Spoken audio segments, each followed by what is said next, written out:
is Quinn at Haloing. Today I'm going to show you how to do a manual cleaning on the Afinia L801. So I'm going to first pull this up and it'll stay up by itself. And then there's these two little metal pieces here. If you pull up on those, it'll release this.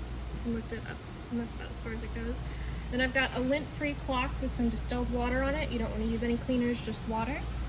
And so I'm going to wipe this front right here, this gray portion of it.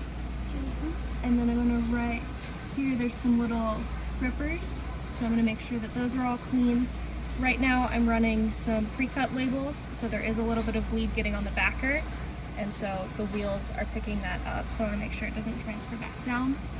You don't want to get anything on this yellow bar right here, that's the print head. So you want to make sure you're not getting any water on that. And then there's another set of rollers down here.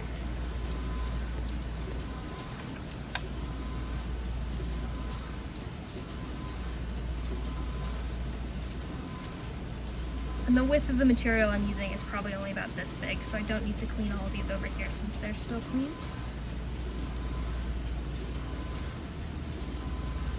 And you just want to stay away from that orange part there. Yeah, you want to stay away from that orange part, and that gray bit below it is also still a part of it. Okay. So you really only want to clean this black set down here, these black ones, and then sometimes ink will transfer up to this gray bar. Okay. Just making sure that stays clean.